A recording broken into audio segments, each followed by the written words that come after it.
सन की मिजाज जदी करबू तू लीला हो जाई देह तोहर ढीला। हवे बहराई चजीला, हवे बहराई चजीला। डीजे अमित तिवारी अपहर। हवे बहराई चजीला।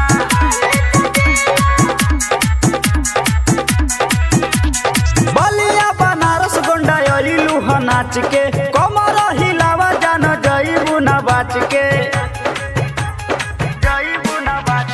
बलिया बनारस गोंडा अइलू ह नाच के, कमर हिलावा जान जइबू ना बाच के। सन की मिजाज जदी करबू तू लीला हो जाई देह तोहर ढीला। हवे बहराई चजीला, हवे बहराई चजीला। लीला या सीला पारो के रही जा बाठो काइल किला। हवे बहराई चजीला, हवे बहराई चजीला।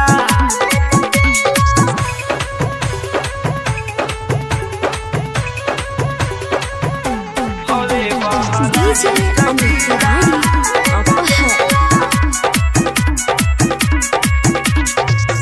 बाहुबली जिला हमार फेमस हवे पूरा देश में।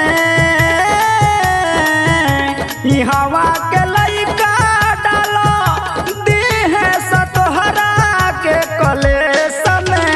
ए जानू वर्तमान रह परिवेश में।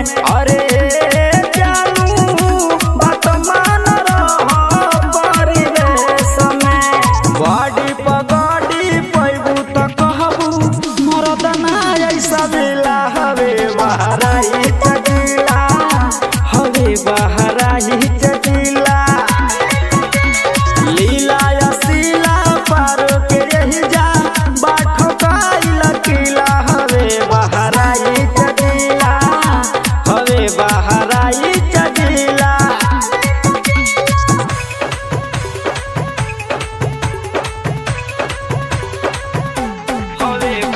डीजे अमित तिवारी अपहर। राइटर छाया जी के राखल बाबी तनी मान हो। सगर